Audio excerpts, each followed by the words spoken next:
আবারও বৃষ্টি শুরু হয়ে গেল। যা বৃষ্টি হচ্ছে তাতে তো মনে হচ্ছে এবার মাঠঘাট সব ডুবে যাবে। সে কি মা, সব যদি ডুবে যায় তাহলে আমরা থাকবো কোথায়? আমিও তো সেটাই ভাবছি মা। এমনিতেই আমরা যেখানে থাকি সেটা অনেক নিচু জায়গা। তাহলে কি আমরা ডুবে যাব মা? জানি না মা। আর দেখ, তোর বাবা আজ এখনো বাড়ি ফিরলো না। যাই, আমি বরং রান্না বান্না সেরে নি। বাড়ি এসে তো আবার খাবার চাইবে। মালা রান্নাঘরে চলে গেল। তখনই তার স্বামী কবির এলো।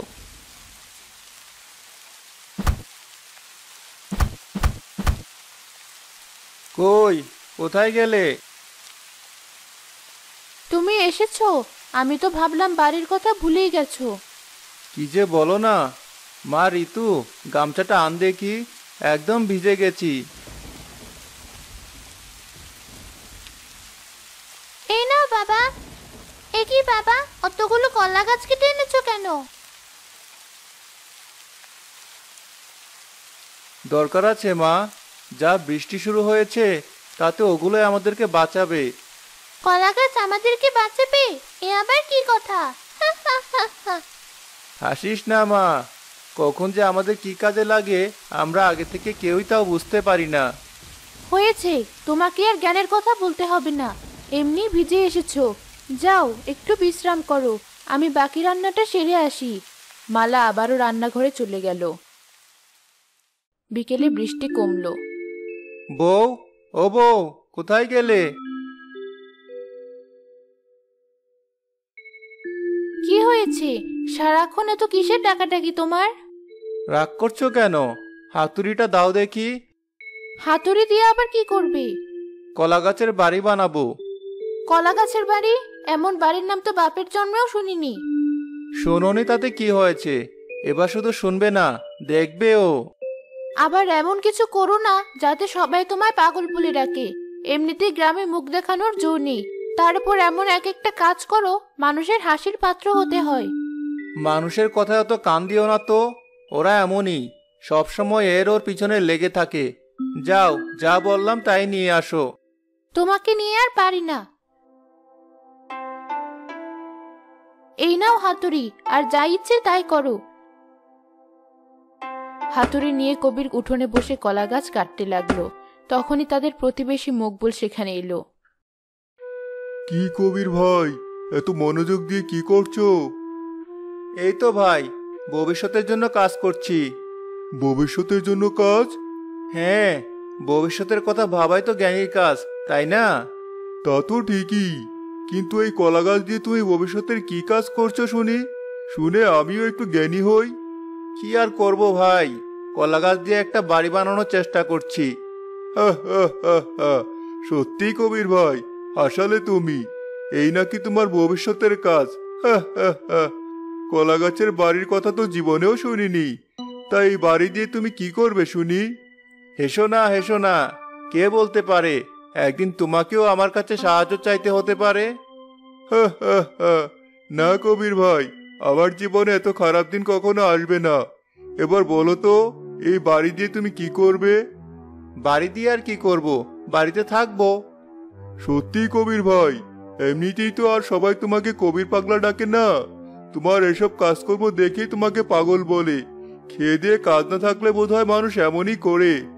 যাই হোক, আমার কাজ আছে, আমি চললাম। মকবুল হাসতে হাসতে সেখান থেকে চলে গেল। কিন্তু কবির সেদিকে মন না দিয়ে তার কাজ করতে লাগলো।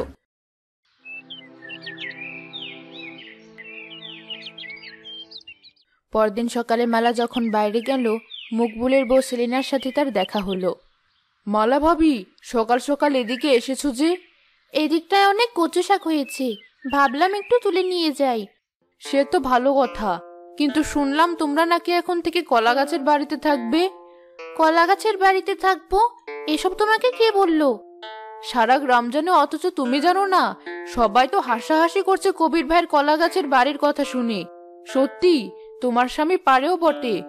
দেখো সেলিনা, আমার স্বামীর নামে কিচ্ছু বলবে না।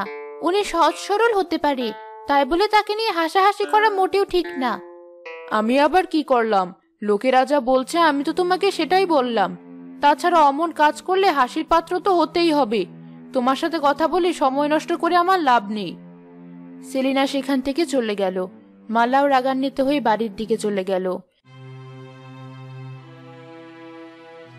আর থাকবো না এই বাড়িতে। দিন দিন লোকটার পাগলামি যেন বেড়েই চলেছে। এ কি হয়েছে তোমার? সকাল সকাল এমন চেঁচামেচি করছো কেন? চেঁচামেচি করবো না তো কি করব? সবার মতো আমিও তোমাকে নিয়ে হাসবো? আশ্চর্য, আমাকে নিয়ে হাসবে কেন? আমি আবার কি করলাম? কেন জানো না কি করেছো? সারা গ্রাম তো রাজ্য হয়ে গেছে। তুমি নাকি কলা গাছের বাড়ি বানাচ্ছ, আর এখন থেকে নাকি ওই বাড়িতেই থাকবে। এতে আবার হাসির কি আছে? দেখো বউ, যা করছি তা আমাদের ভালোর জন্যই করছি। আমারও তো ভালো দেখে কাজ নেই, কালই আমি বাপের বাড়ি চলে যাব। বউ, তুমি হয়তো বুঝতে পারছো না, কিন্তু সময় হলে ঠিকই বুঝতে পারবে। আর সবার মতো তুমিও তখন আফসোস করবে। অত জেনে শুনে কাজ নেই। আজ থেকে ওই কলা গাছের বাড়ি বন্ধ করো, নইলে কিন্তু। তোমার যা ইচ্ছে তুমি তাই করো, বাড়ি তো আমি বানাবই। কবির আবারও কলা গাছের বাড়ি বানাতে লাগলো। সাথে সাথে বৃষ্টি শুরু হয়ে গেল। মা ঋতু, ছাতাটা নিয়ে আয় তো। যা বৃষ্টি হচ্ছে তাতে তাড়াতাড়ি বাড়ির কাজ শুরু করতে হবে। এই নাও ছাতা। আচ্ছা বলো তো, তুমি এই বাড়িটা কেন বানাচ্ছ? শোন মা, যা বৃষ্টি শুরু হয়েছে তাতে এবার নির্ঘাত বন্যা হবে। তার উপর আমরা যেখানে থাকি সেটা অনেকটা নিচু জায়গা। বন্যায় যদি কিছু ভেসে যায় তাহলে সবচেয়ে প্রথমে বাড়বে আমাদের এই গ্রাম। সে কি বাবা, কি বলছো তুমি? তাহলে আমরা কোথায় যাব? তার বলছি কি, এই জন্যই তো কলা গাছের বাড়ি বানাচ্ছি, বুঝলি মা? আগে যখন ছোটবেলায় বন্যা হতো তখন আমরা এই কলা গাছের বেওয়া বানাতাম, আর সেটা দিয়ে এখানে ওখানে চলাচল করতাম।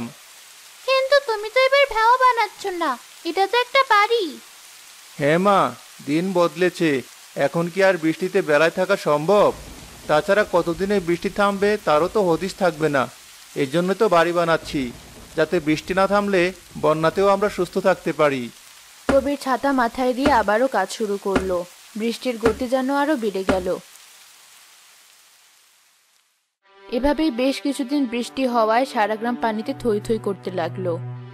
হায় হায়, এবার তো পানি সারা গ্রাম ডুবিয়ে ফেললো। এবার আমরা কোথায় যাব? বাড়িতেও তো অনেক পানি ঢুকে গেছে।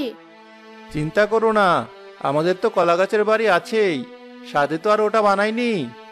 সত্যি আমরা কলা গাছের বাড়িতে উঠবো?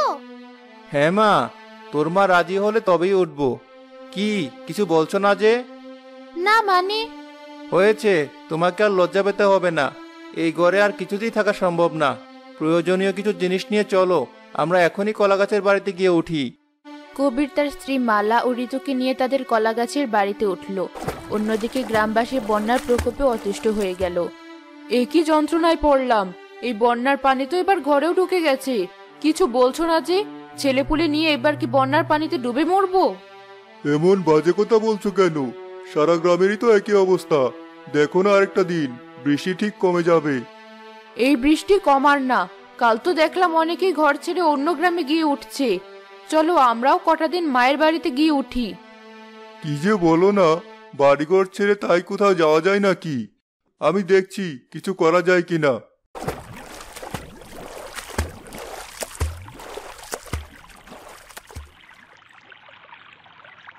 আরে, ওটা আবার কি?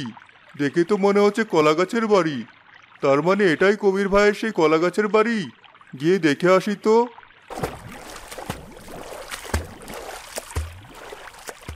কবির ভাই, ও কবির ভাই! আরে মকবুল ভাই যে, এসো ভাই, ভেতরে এসো। না মানে? আমতা আমতা করছো কেন? এতদিন তো শুধু আমার কলা গাছের বাড়ির কথা শুনেই এসেছো, একবার ভিতরটা দেখে যাও।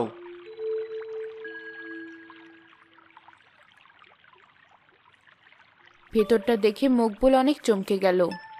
এ বাবা, এই তো দেখছি পুরোপুরি আসল বাড়ির মতোই। এখানে তো সবাই আছে। হ্যাঁ মকবুল ভাই, ভাগ্যিস আপনার ভাই বুদ্ধি করে বাড়িটা বানিয়েছিল। তাই তো এই বন্যাতেও আমরা বেশ ভালোই আছি। এসেছেন যখন দুপুরের খাওয়াটা খেয়ে যাবেন। আমি রান্না চড়িয়েছি। সে কি ভাবি, এখানে রান্নারও ব্যবস্থা আছে? হ্যাঁ ভাই, সব ব্যবস্থাই আছে। তোমার ভাবি যখন বলেছে আজ কিন্তু খেয়ে তবেই যাবে। না ভাই, বাড়িতে বউ বাচ্চা আছে, ওদেরকে রেখে কি করে খায় বলো? আমি আসি।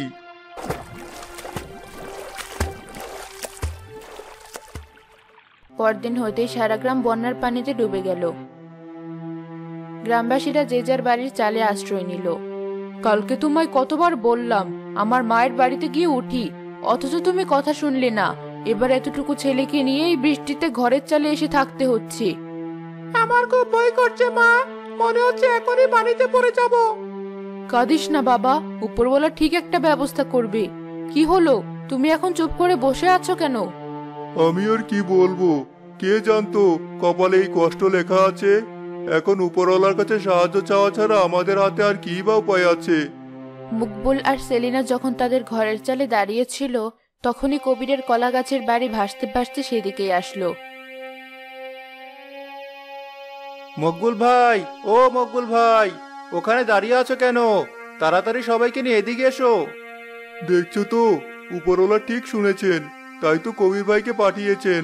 চলো, ছেলেটাকে নিয়ে আমরা কবির ভাইয়ের কলা গাছের বাড়িতে গিয়ে উঠি। কিন্তু আর কিন্তু কিন্তু করো না, এছাড়া আমাদের কাছে আর কোনো উপায় নেই।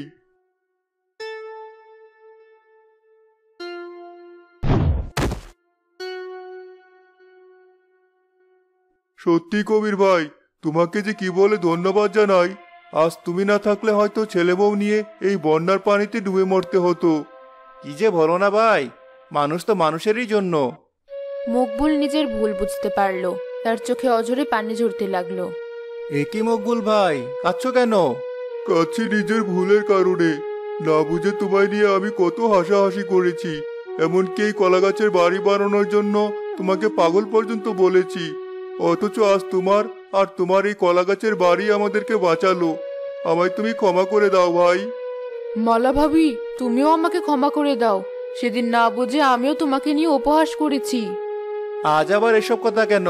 তাছাড়া আমি তো কিছু মনে করিনি তোমাদের কথায়। শোনো মকবুল ভাই, আমি যা করেছি বুঝে শুনেই করেছি। আমাদের উচিত ভবিষ্যৎ আসার আগে ভবিষ্যতের বিপদ নিয়ে ভাবা, আর তা থেকে বাঁচার উপায়ও আগে থেকে তৈরি করে রাখা।